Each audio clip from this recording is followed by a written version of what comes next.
এক ছিল মাহাদি। সে খুবই গরিব ঘরের ছেলে, কিন্তু ছিল খুবই ভদ্র ও পরিশ্রমী।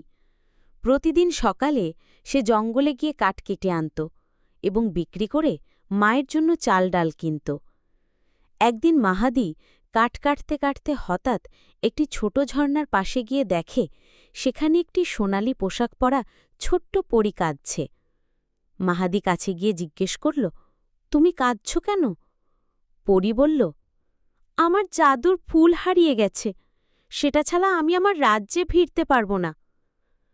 মাহাদি বলল, তুমি চিন্তা করো না, আমি তোমার ফুল খুঁজে দেব। সে সারা দিন জঙ্গলে খুঁজে খুঁজে অবশেষে একটা ঝোপের নিচে জাদুর ফুলটি পেয়ে গেল। পরী খুব খুশি হল। সে বলল, তুমি খুব ভালো ছেলে, তোমার সততা ও সহানুভূতির জন্য আমি তোমাকে একটি ইচ্ছে পূরণের উপহার দিচ্ছি। মাহাদি বলল, আমার মা যেন আর কখনো না কাঁদে, আমাদের যেন খাবারের অভাব না হয়, এই চাওয়া একটাই। পরী হেসে বলল, তোমার ইচ্ছা পূরণ হবে। সেই দিন থেকে মাহাদি ও তার মা কখনোই কষ্টে থাকেনি। তাদের ছোট কুঁড়েঘরটা হয়ে উঠল সুখের রাজপ্রাসাদ।